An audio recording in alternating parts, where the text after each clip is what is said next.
جب اربوں سال پہلے ہونے والے آسمانی دھماکے کے نتیجے میں زمین و آسمان جدا ہوئے اور ہمارا یہ نظام شمسی وجود میں آیا تو اس وقت یہ سب ستارے آگ کے ٹکڑوں کی صورت تھے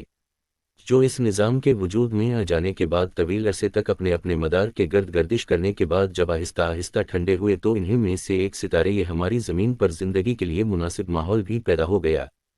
جب اللہ تعالیٰ نے حضرت آدم علیہ السلام کی تخلیق فرمائی تو اس وقت یہ زمین اس قابل ہو چکی تھی کہ یہاں پر زندگی کا آغاز ہو سکے، تو اللہ کی حکمت کے مطابق جب آدم اور ہوا کو زمین پر بھیجا گیا تو اس وقت دستیاب معلومات کے مطابق دونوں کو علیحدہ علیحدہ جگہ میں اتارا گیا۔ آج کی اس پوسٹ میں ہم اس مقام سے متعلق آگاہ کریں گے جہاں پر زمین میں پہلی بار حضرت آدم علیہ السلام کے قدموں کو چوما اور اس کے بعد آپ نے اپنی بقیہ زندگی اسی زمین پر گزاری۔ لیکن یاد رہے کہ اس کے بارے میں اگرچہ مسلمانوں کے درمیان کوئی باوزن اختلاف موجود نہیں، لیکن اس کے لیے قرآن یا حدیث سے ہماری محدود تحقیق کوئی حوالہ تلاش نہیں کر سکی۔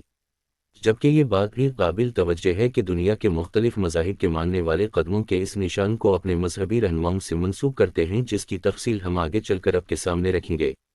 کوہ آدم، جس کو انگریزی میں ایڈم پیک بھی کہا جاتا ہے، سری لنکا میں واقع ہے۔ یہ ایک بلند پہاڑ ہے جہاں ایک بہت بڑا انسانی قدم کا نشان ایک پتھر پر سرد ہے جس کی طوالت تقریباً 5 فٹ یا اس سے بھی کچھ زیادہ ہے، اور ظاہر ہے اس قدم کی طوالت کو دیکھتے ہوئے یہ اندازہ لگایا گیا کہ یہ جس شخصیت کے بھی ہے ان کا قد 8 فٹ کے قریب ہوگا۔ یہ شاید دنیا کی وہ واحد پہاڑی چوٹی ہے جس کو ہر مذہب کا ماننے والا عقیدت اور احترام کی نظر سے دیکھتا ہے، اور یہی وجہ ہے کہ اس کو دیکھنے کے لیے دنیا بھر سے زائرین کے علاوہ سیاحت کا شوق رکھنے والے افراد بھی بہت زیادہ تعداد میں آتے ہیں۔ اس پہاڑی کی چوٹی پر چڑھنے اور اترنے کے لیے 2 الگ الگ راستے موجود ہیں جن کو حضرت آدم اور حوا کے نام سے منسوب کیا گیا ہے۔ قدمگاہ تک پہنچنے کے لیے حکومت نے سیڑھیاں تعمیر کر رکھی ہیں جن کی تعداد 4800 سے زائد بنتی ہے، اور آدمی معمول کی رفتار سے یہاں تک پہنچنا چاہے تو اس کو یہ سفر طے کرنے کے لیے تقریباً 4 گھنٹوں کی مسافت طے کرنا پڑتی ہے۔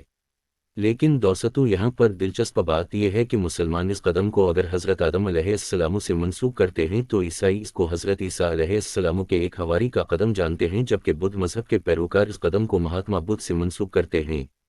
اگر آپ کو کبھی اس مقدس پہاڑی کی زیارت کا شرف حاصل ہو تو آپ دیکھیں گے کہ یہاں پر مسلم، کرسچن اور بدھ مذہب سے تعلق رکھنے والوں کی رونق رہتی ہے۔ تو یہ نقشہ قدم جو کہ لمبائی میں 5 فٹ اور چوڑائی میں 2 فٹ تک ہے، اس کی زیارت کے لیے لوگ بھلا مذہب و ملت جاتے ہیں اور اپنی عقیدتوں کے پھول نچھاور کرتے ہیں۔ یہ پہاڑی چوٹی جو کہ 7300 فٹ تک بلند ہے، اس کو سر کرنے کے لیے عام طور پر رات کے وقت کا انتخاب کرتے ہیں،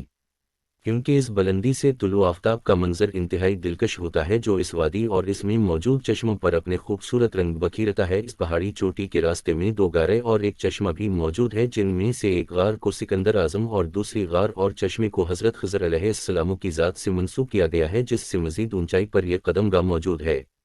یہ مقدس ایک بڑے اور کالے رنگ کے پتھر پر موجود ہے اور اس کو ایک خوبصورت کیس میں محفوظ کر دیا گیا ہے۔